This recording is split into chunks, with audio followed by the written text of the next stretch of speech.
الله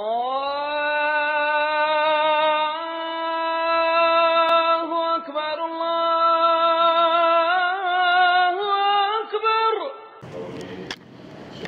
لا علم لنا إلا ما علمتنا إنك أنت العليم الحكيم ولا حول ولا قوة إلا بالله العلي العظيم. Kata perempuan muslimin dan muslimat yang dikasihi Allah Subhanahu wa taala, pada malam ini kita sambung pelajaran fiqh.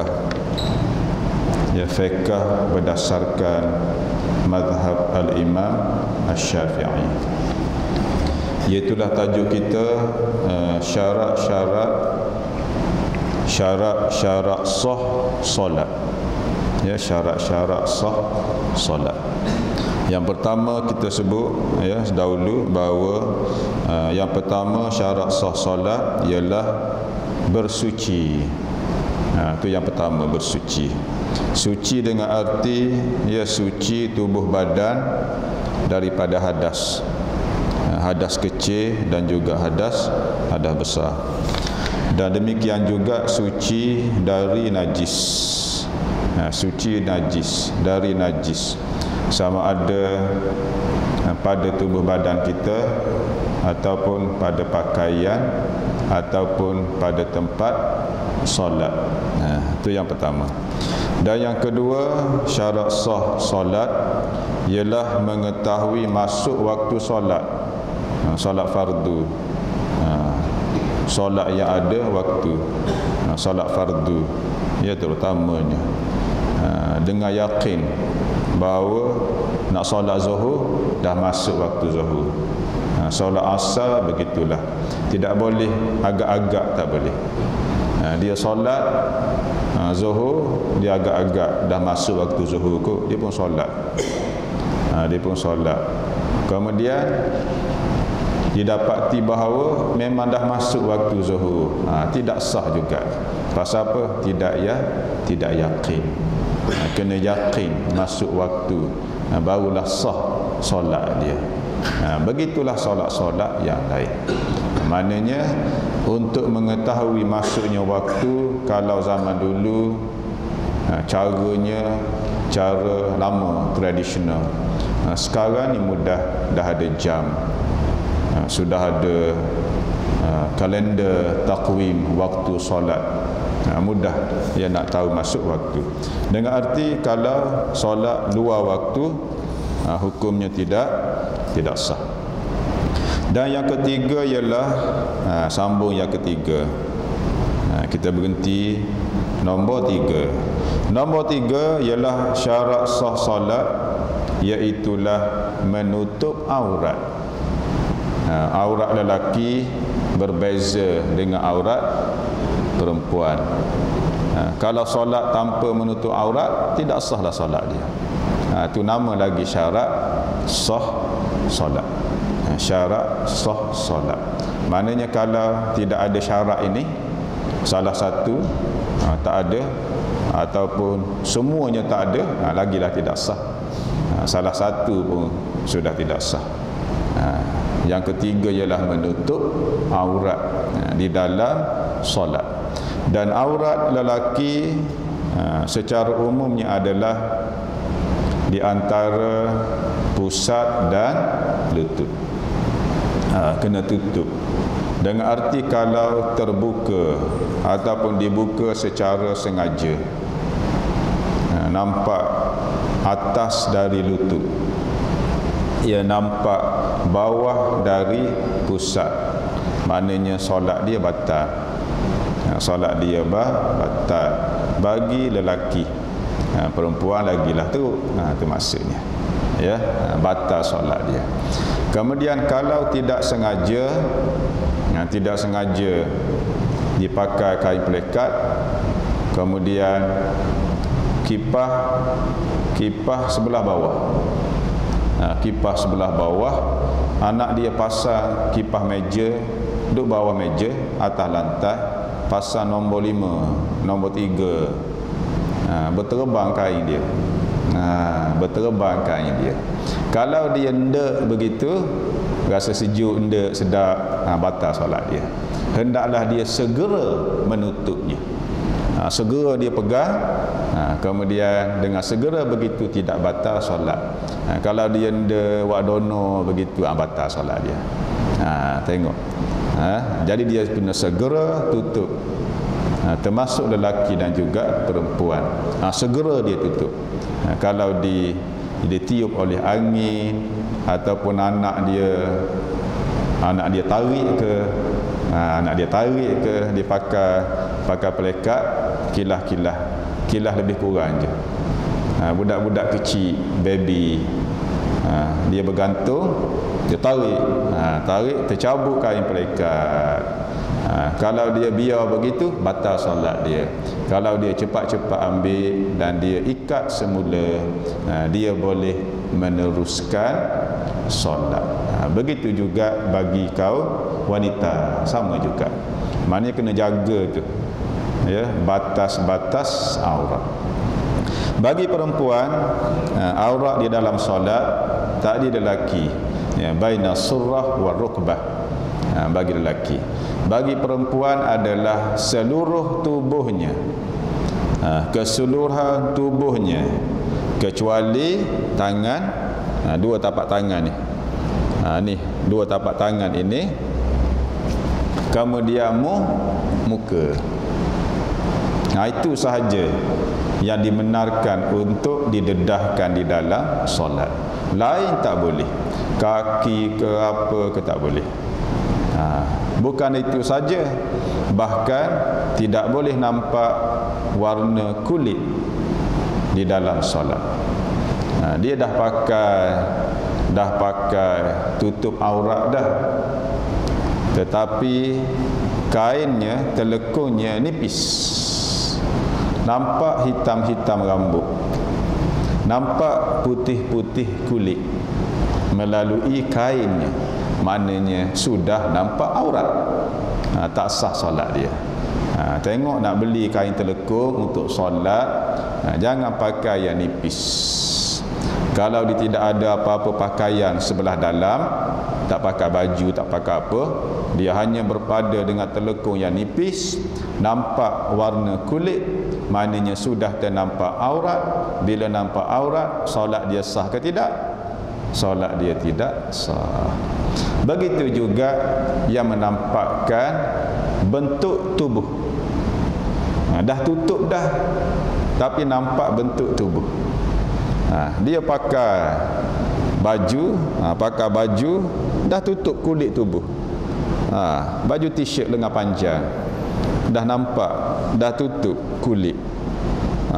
T-shirt tersebut tebal, tak nampak warna kulit. Kemudian pakai seluar pun seluar tebal, tak nampak warna kulit, tetapi nampak susuk dia, nampak bentuk tubuh dia, punggung, kaki, peha nampak. Itu juga sudah menampakkan aurat, maknanya solat dia tidak sah. Perempuan tadi.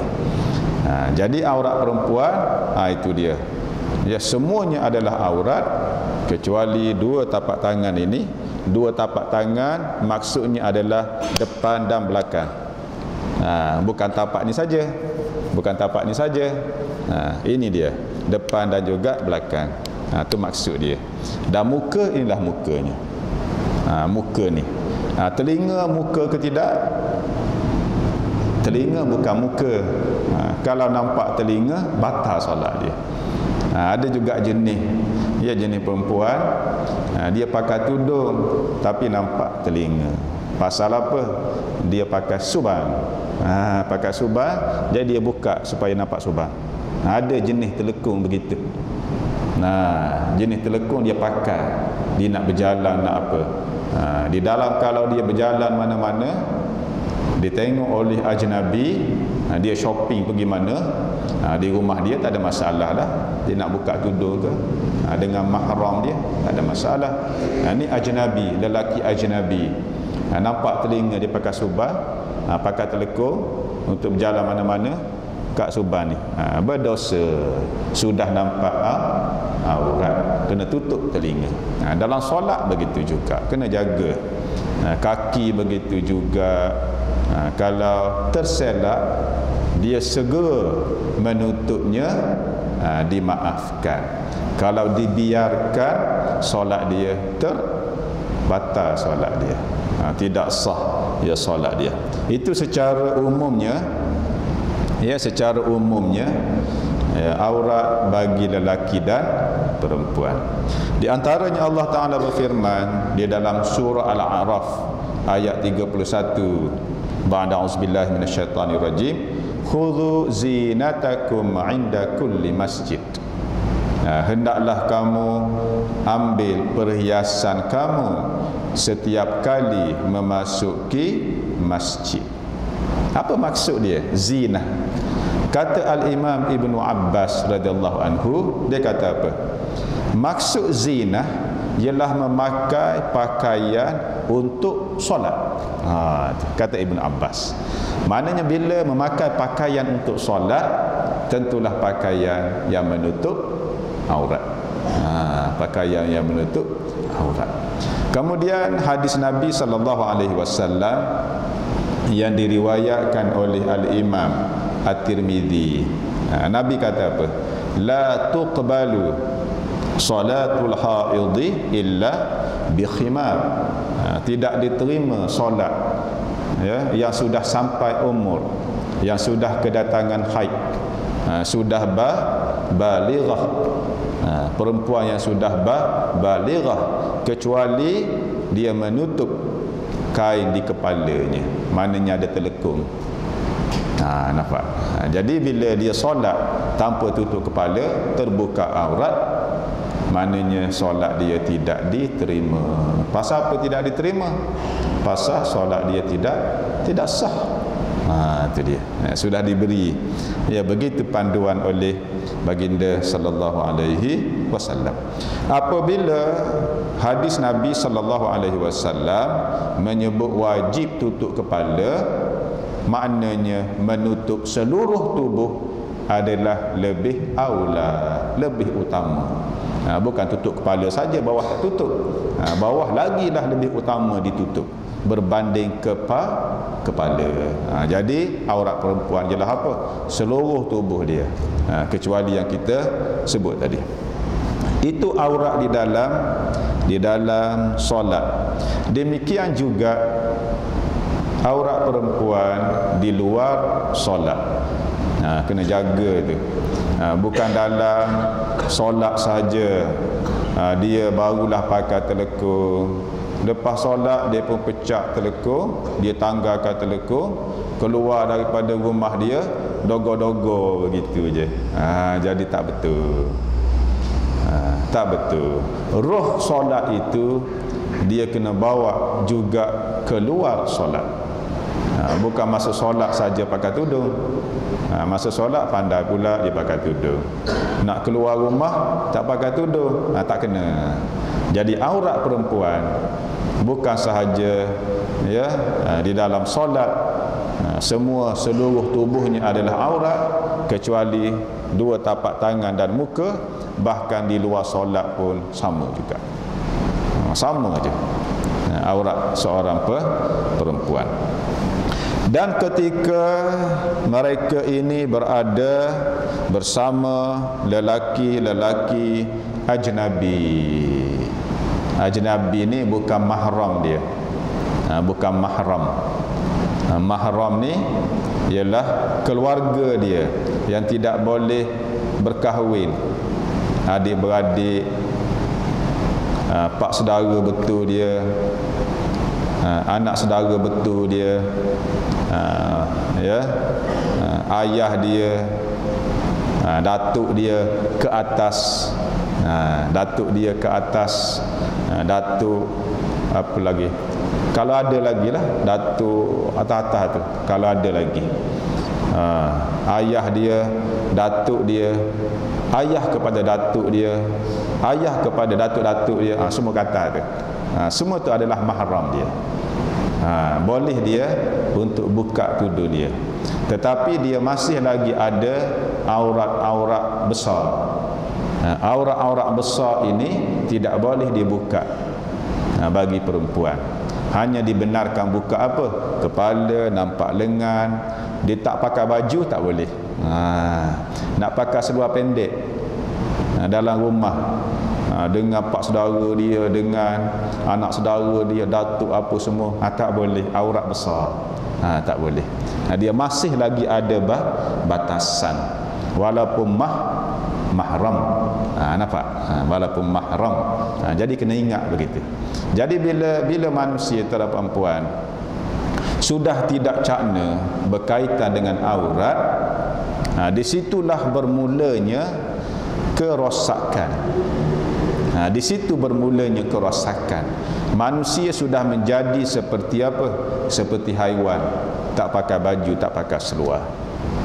Kalaulah ketua perempuan, ya kalaulah dengan semakin manusia kurang pakaian di tubuh dia, menunjukkan kemajuan, menunjukkan tamadun. Kalau pakai labuh-labuh, pakai yang besar-besar, yang longgar-longgar, nampak kolok, nampak tidak mengikut kemajuan, tidak mengikut perkembangan semasa. Lalu dia pun pakai pendek-pendek, singkat-singkat, nipih-nipih, dapat begitu, barulah maju. Kalau tidak ada pakaian dikatakan maju dan kemajuan, maknanya haiwan lebih maju daripada manusia. Langsung tak pakai. Nampak. Jadi Allah nak jaga kita ni sebagai manusia supaya ada kehormatan, ada kemuliaan. Allah beri pakaian, diletak batasannya. Ini aurat kamu lelaki kena jaga, ini perempuan kena jaga. Nampak? Ini dalam solat, ini luar solat pun begitu juga. Menampakkan ketertiban, baru betul ia sebagai seorang manusia. Dan jika penglihatan kepada perempuan dengan syahwat, maka juga dikira haram. Kalau perempuan tadi dia sudah menutup auratnya, kemudian lelaki tengok lagi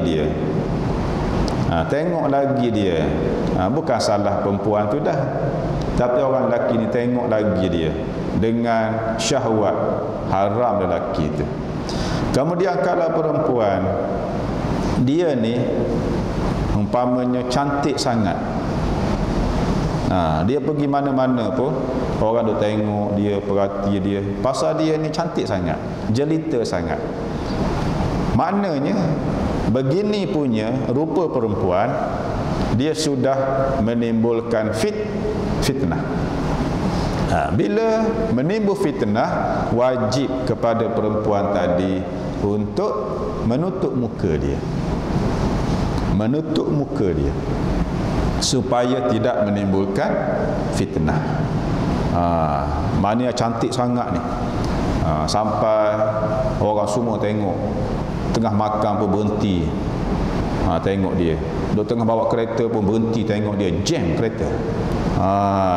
Duk tengah kayuh basikal pun masuk longkang, langgar siapa pokok-pokok pagar tu. Tengok dalam cerita, dalam iklan apa entah, iklan minyak wangi apa, iklan bedak, lelaki tu duk kayuh basikal, tengok perempuan cantik, akhirnya langgar pokok-pokok pagar, jatuh longkang. Sampai gitu. Kalau menimbulkan fitnah begitu, wajib bagi perempuan tadi untuk keluar rumah dia menutup muka, mengelak dari fitnah. Bahkan ini adalah lebih utama kepada dia, lebih utama kepada perempuan tadi. Ni perbahasan dari segi aurat. Lalu kita terhadap perempuan sebagai ketua keluarga, mak bapak, kita tengoklah keluarga kita, isteri kita, anak perempuan kita bagaimana. Bukan hanya sekadar tutup rambut, tengok pakaian dia, baju dan seluar, bagaimana cara keterampilannya. Kalau menampakkan susuk tubuh, dari belakang nampak susuk tubuh, maknanya sudah menzahirkan aurat. Kita kena tegur sebagai ketua keluarga, sebagai suami, sebagai suami. Kita nak keluar rumah umpamanya, kalau perempuan nak keluar rumah, anak nak keluar sekejap je, walaupun sekejap, tetapi rumah kita di tepi jalan, orang lalu lalang, motor lalu, basikal lalu, kereta lalu, orang berjalan pun ada. Dia nak keluar sekejap untuk jemur kain je. Dengan arti kalau dia keluar tanpa menutup aurat ataupun tidak sempurna dia tutup aurat, orang tengok, setiap kali itulah dia berdosa. Kena jaga. Tu. Nampak? Tu kena jaga beraurat. Aurat lelaki mudah saja. Ya, cuma untuk kemuliaan seorang lelaki, takkanlah dia nak keluar mana-mana dia tak pakai baju. Walaupun atas dia bukan aurat, dia tak pakai baju pun tidak berdosa, tetapi kehormatan dia,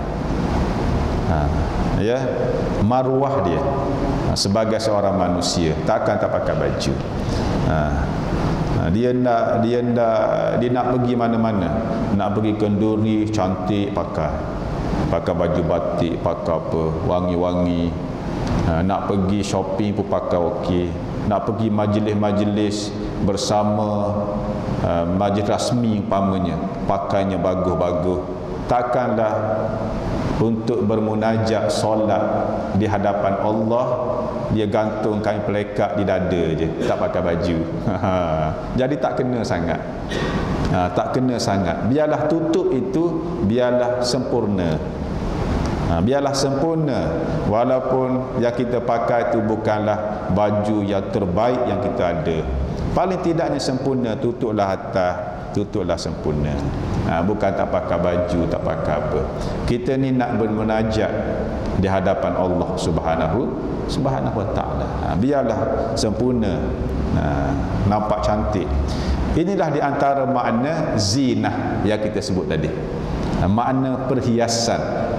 Khuzu zinatakum, kamu ambillah, pakailah perhiasan kamu, biar bagus, biar cantik. Tuan-tuan puan, itu di antara, ya, secara ringkas aurat lelaki dan juga perempuan. Kemudian ada beberapa keadaan kita dibenarkan untuk melihat kepada aurat. Diberi kelonggaran, boleh tengok aurat bila ada keperluan. Bila ada keperluan. Yang pertama ialah ketika majlis meminang. Nak pergi pinang, nak dara orang. Kita boleh tengok. Tengok secara tengok depan begitu. Tengok depan begitu. Iaitulah tengok apa? Tengok tangan dia, dan juga kita boleh tengok muka dia. Tengok muka dia. Walaupun orang tadi kalau dia buka muka dia, mungkin menimbulkan fitnah pasal dia ni cantik sangat. Tetapi kalau orang nak pergi pinang dia, dia kena buka muka. Orang tadi boleh tengok perempuan tadi untuk tujuan peminangan. Inilah di antara bentuk kecantikan. Di antara, kata orang tua-tua, kesuburan seorang perempuan di antaranya terletak di tangan. Susuk tubuh dia. Bila tengok tangan dia, kita boleh tahu bagaimana bentuk tubuh dia, kurus ke, gemuk ke. Boleh nampak. Dan muka melambangkan kecantikan. Jadi sudah memadai untuk meminang. Jadi boleh tengok, ya, siapa nak pinang anak apa, dia boleh tengok. Boleh hantar wakil, sama ada dia tengok sendiri ataupun dia hantar wakil. Kalau dia hantar wakil seorang perempuan, lagilah banyak benda boleh tengok. Kalau lelaki, dia boleh tengok tapak tangan dan juga muka. Kalau dihantar wakil perempuan, nak tengok perempuan itu, banyak benda boleh tengok. Tidak terhad kepada muka dan dua tapak tangan. Kata orang tua, satu lagi nak tengok perempuan tersebut ialah tengok kaki dia. Kalau wakilnya perempuan, boleh tengok kaki. tengok kaki dia, tumit kaki dia, melambangkan apa dia? Melambangkan kebersihan. Melambangkan kebersihan. Kalau tengok kaki seseorang itu bersih, maknanya tubuh dia pun dia jaga kebersihan dia. Kalau kaki dia jenis kotor, jenis apa, tubuh dia payah nak baca. Itu kata orang tua-tua. Tengok kaki bersih, jernih, dia jaga betul, tumit dia pun halus, maknanya tubuh dia bersih. Itu kata petuanya. Jadi kalau dihantar wakil perempuan, boleh tengok. Itu bab meminat. Dan yang kedua ialah boleh melihat kepada perempuan di dalam tujuan-tujuan muamalah, jual beli ataupun penyaksian sebagai saksi di dalam pendakwaan dan sebagainya. Ini benda-benda mahkamah ni. Dan juga boleh melihat kepada perempuan di dalam bab rawatan ataupun mengubat. Doktor. Walaupun yang lebih utamanya ialah perempuan merawat perempuan. Tapi tak ada dah.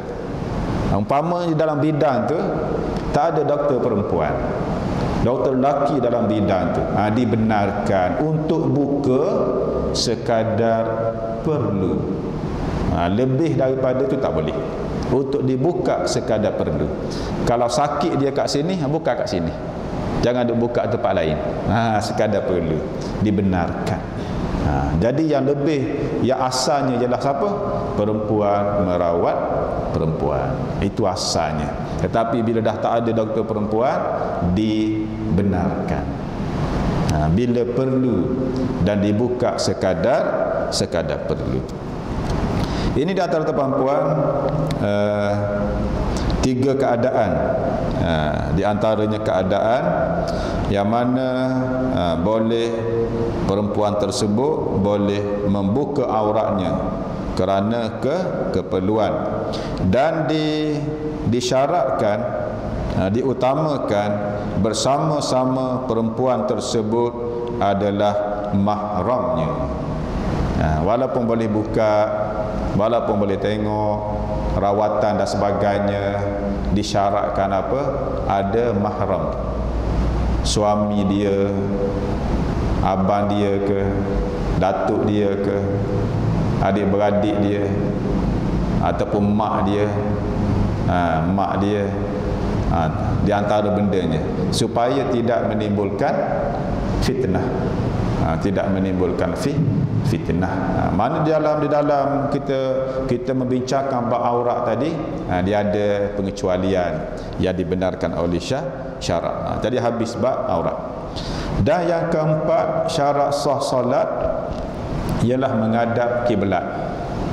Menghadap kiblat terhadap perempuan adalah di antara syarat dalam keadaan kita solat yang normal, dalam waktu yang aman, dalam waktu yang normal, mesti menghadap kiblat. Bila mesti menghadap kiblat, kita kena ada ilmu nak tahu mana arah kiblat. Kena ada ilmu nak tahu mana arah kiblat. Orang zaman dulu mungkin di antaranya berpandukan kepada bintang. Kita sekarang dah tak pandai nak tengok bintang timur ke, selatan ke, mana, utara ke, tak kenal dah. Zaman dulu nak berlayar keliling dunia pun berpandukan kepada bintang. Ataupun dia berpandukan kepada matahari. Tengok bayang-bayang begitu. Dia pukul tahu kiblat. Ini bagi negara-negara yang jauh dari Makkah. Kaabah tak nampak depan dia. Kalau Kaabah ada depan, dia wajib menghadap kepada ain Kaabah. Tak boleh bengkok tu. Mesti menghadap ke arah ain Kaabah di dalam solat. Ini negara-negara yang tak nampak Kaabah seperti negara kita. Kemudian sekarang ini untuk tahu kiblat sudah menjadi mudah. Tak payah kira lah apa lagi. Pasal apa? Kita sudah ada kompas kiblat. Kompas kiblat berapa sen saja? Mungkin dalam RM20. Kita tera RM20 tengok nombor berapa. Kalau di tempat negara ASEAN ini nombornya di antara 80 hingga 90. 85 ada, 90 ada. Kita pun ambil jarum kompas tersebut letak. Yang bergerak tu di nombor 85. Kemudian sebelah dia tu tunjuk arah kiblat. Ke situlah kiblat. Tu mudah, menjadi benda yang mudah nak tahu kiblat. Jadi kita tuan-tuan sebagai seorang muslim yang cakna kepada agama, kita nak pergi mana-mana, nak musafir mana-mana, nak melancong mana-mana, nak berniaga mana-mana, di antara benda yang kita kena bawa ialah kompas kiblat. Ini baru betul manusia yang cakna kepada solat dia. Dia samping dia bawa benda-benda yang lain. Itu benda mesti tu. Mesti dia nak musafir, mesti ada kompas kiblat. Kemudian kita pula di dalam handphone kita dah ada aplikasi kiblat. Tapi kena test dululah, kena test betul ke tidak. Kita beli kompas pun kena test juga. Kena test betul ke tidak. Kalau tak betul jangan belilah. Bukan semua betul, ada yang rosak dan sebagainya. Kena test dulu betul baru beli. Kalau terus beli tengok tak betul, solat menghadap ke Jepun, macam mana? Kena yakin kita menghadap ke arah kiblat. Tuan-tuan puan, jadi kiblat itu adalah di antara syarat sah solat dan dia diwajibkan menghadap ke arah kiblat. Kecuali kecuali seseorang dia solat di atas kenderaan dan dia solat sunat. Solat sunat di atas kenderaan dia tidak perlu menghadap kiblat. Di kiblat dia ialah mana? Arah kenderaan itu pergi, itu kiblat dia. Dengan arti kalau seseorang dia solat sunat di atas kenderaan, di dalam kenderaan, dia bebas sama ada nak berhenti kemudian menghadap kiblat ataupun dia solat di atas bas kereta api, solat sunat menghadap ke depan kereta api. Inilah yang dilakukan oleh baginda sallallahu alaihi wasallam.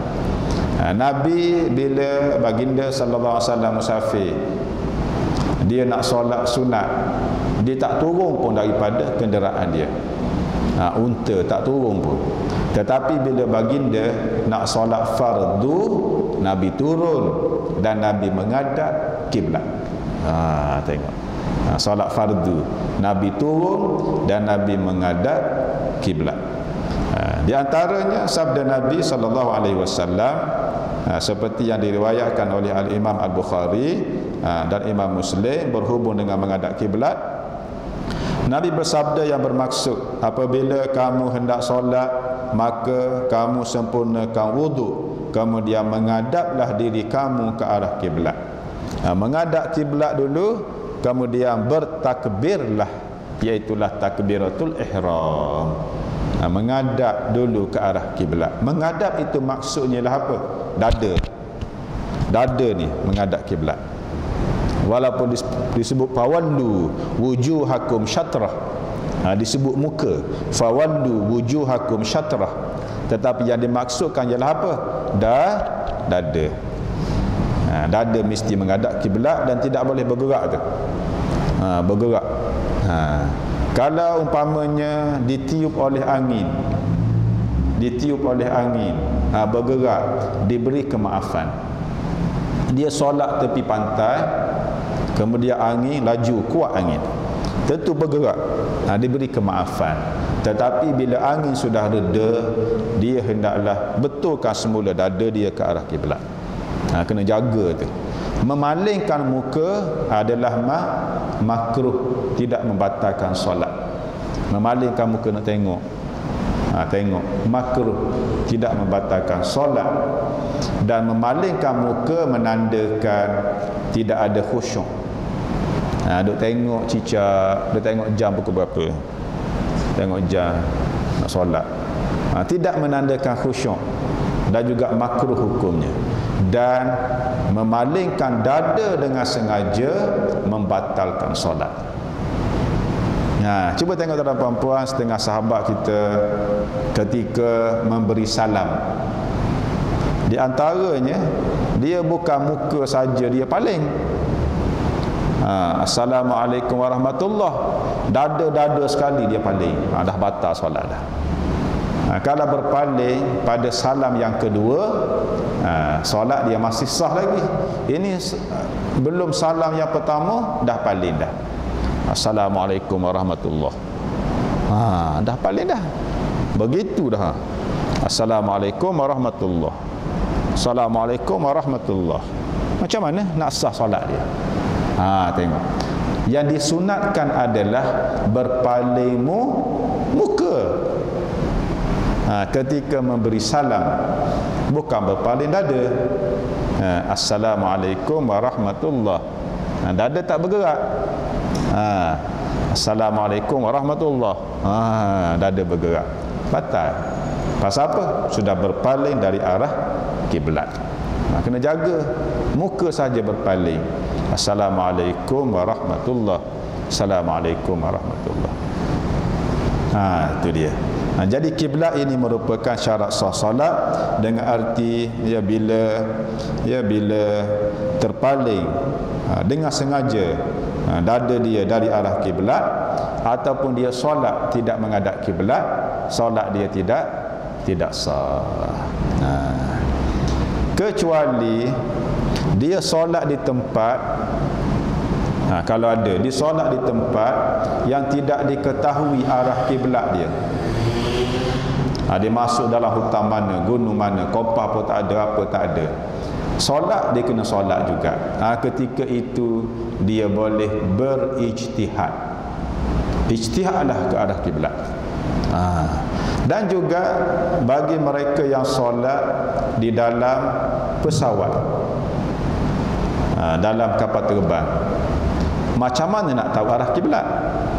Duduk atas sana, kemudian kapal terbang sentiasa bergerak, merentas negeri ke negeri, jadi kiblat berubah.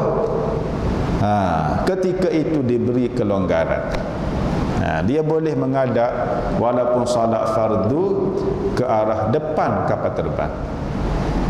Pasal apa? Payah nak tahu arah kiblat. Kapal terbang sentiasa merentas dari negeri ke negeri.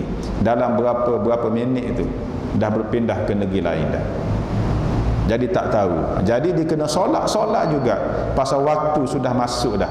Dia kena solat fardu walaupun tidak menghadap kiblat. Walaupun tak ada perempuan, ada juga pandangan yang menyebut dia kena juga cari arah kiblat walaupun di dalam pesawat. Kalau umpamanya dia boleh kesan arah kiblat, mengikut pandangan ini dia kena menghadap juga arah kiblat ketika mula-mula takbiratul ihram. Lepas tu dia nak pusing mana-mana kapal terbang tu tak apalah. Kerana bagi pandangan ini arah kiblat ialah bukan Kaabah itu sahaja arah kiblat, tetapi ruang udara yang di atas Kaabah ini sampai ke atas adalah arah kiblat. Bukan Kaabah itu saja, tetapi seluruh ruang udara ni daripada atas Kaabah ni sampailah ke atas begitu adalah arah kiblat. Sama seperti mereka yang solat di tempat yang tinggi. Umpamanya di Mekah sekarang ni banyak hotel-hotel yang tinggi-tinggi. Orang yang solat di tingkat yang 20 umpamanya, dia menghadap ke mana? Mana dia menghadap ketika solat? Adakah dia menghadap begitu? Jadi kalau menghadap begitu, lantai hotel pun kena buat begitu. Pasal Kaabah duduk bawah. Tak. Lantai hotel tetap mendatar dan dia menghadap di ruang udara di atas Kaabah. Nampak tak? Ruang udara di atas Kaabah. Bukan dia menghadap begitu. Kalau kena menghadap begitu, ketika orang nak solat, kapal terbang pun semua kena buat begitu. Nampak? Dia menghadap ke arah ruang udara di atas Kaabah. Sama juga yang solat di atas bukit yang tinggi. Kan Kaabah kan di lembah, di bawah lembah. Sekarang ni banyak didirikan hotel-hotel yang tinggi.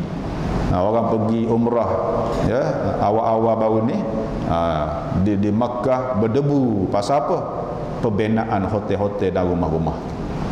Debu, keliling kelalang debu. Duduk kat luar sekejap penuh debu. Pasal apa? Pembinaan rancak untuk menampung haji 6-7 juta. Nampak? Begitu. Maknanya itu dia ruang Kaabah. Jadi mengikut pandangan ini, walaupun atas kapal terbang ke, dia kena cari juga arah kiblat. Itu di antara ya pandangan-pandangan ya yang boleh kita kongsi pada malam ini. Mudah-mudahan yang kita sebut tadi memberi manfaat kepada kita semua, dan itu di antara syarat-syarat sah solat. Tuan-tuan dan puan, ada soalan daripada jemaah berhubung dengan isu kalimah Allah. Isu kalimah Allah. Ada jemaah tanya isu kalimah Allah. Saya nak sentuh benda ni pun dalam keadaan berhati-hati. Secara umumnya begini, saya tidak terlibat dengan mana-mana kumpulan, mana-mana parti ya. Secara umumnya tidak ada hukum yang menghalang kita untuk tidak membenarkan mana-mana manusia dari menggunakan kalimah Allah. Umumnya begitu. Kena faham elok ya. Umumnya tidak ada hukum ataupun hadis ayat Quran yang menghalang siapa-siapa dari menggunakan kalimah Allah Subhanahu wa taala. Bahkan tak ada perempuan, orang Kristian, orang Yahudi yang berbangsa Arab, mereka ini juga membaca Allahu Akbar, membaca Alhamdulillah. Al-Quran menyebut wala in sa'altahum man khalaqas samawati wal ard la yaqulunna Allah. La yaqulunna Allah. Jika kamu tanya mereka ni siapa yang mencipta langit bumi, pasti mereka menjawab Allah. Siapa yang jawab tu? Orang-orang kafir dia jawab Allah. Itu umumnya.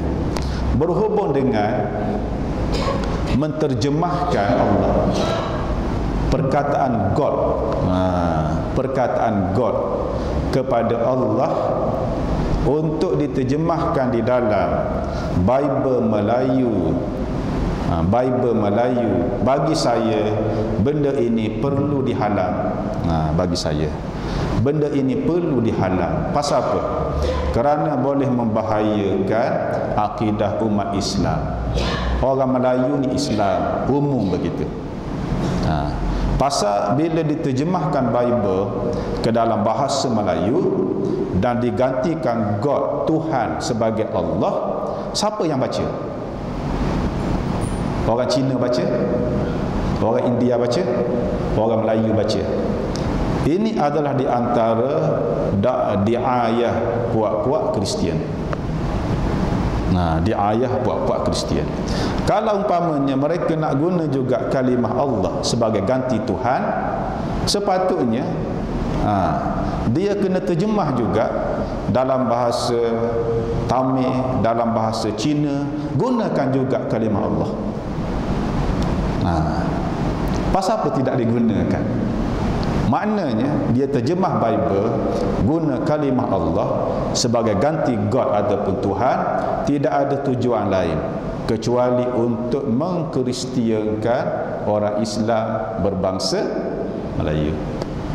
Itu tujuan dia. Jadi kita sebagai umat Islam, kita kena halang benda itu. Pasal apa? Kita sebagai orang Islam, kita tak boleh terima apabila diterjemahkan The Assembly of God diterjemahkan sebagai pemesyuaratan para Allah. Macam mana terjemah tu? Satu perhimpunan para Allah. sudah syirik. Sedangkan di dalam akidah kita, bismillahirrahmanirrahim, qul huwallahu ahad. Nak terjemah macam mana? Jadi kalau yang orang Melayu tu baca Bible dalam bahasa Melayu, dia baca Perhimpunan Para Allah. Macam mana? Sedangkan dia belajar masa kecil, qul huwallahu ahad. Tak kena. Kalau dia bangsa Arab, dia bangsa yang faham bahasa Arab, dia nak guna tak ada masalah. Dia Yahudi yang bahasa Arab pun dia sebut juga insya-Allah. Dia sebut insya-Allah. Saya berada di Mesir 2 tahun, berada di Jordan 3 tahun, berada di Sudan setahun. Berjumpa dengan Yahudi, berjumpa dengan Yahudi bahasa Arab, berjumpa dengan Kristian bahasa Arab. Mereka alhamdulillah, masya-Allah, Allahu akbar, alhamdulillah. Cuma tak sebut Muhammad Rasulullah je. Nampak? Jadi kalau dia bangsa Arab, boleh tak masalah. Umumnya tidak ada halangan. Tetapi untuk menterjemahkan sebagai ganti Tuhan kepada Allah dalam Bible bahasa Melayu, bagi pandangan peribadi saya, kita kena halang dan kita kena mempertahankan, tak boleh. Itu pandangan peribadi saya. Ya wallahu a'lam. A'udzubillahi minasyaitonirrajim. Bismillahirrahmanirrahim. Allahumma shalli ala Muhammadin wa ala ali Muhammad. Allahumma faqihna fid din wa 'allimna at-ta'wil wahdina siratal mustaqim. Wa sallallahu ala Muhammadin wa ala ali Muhammad. Walhamdulillahirabbil alamin. Sallallahu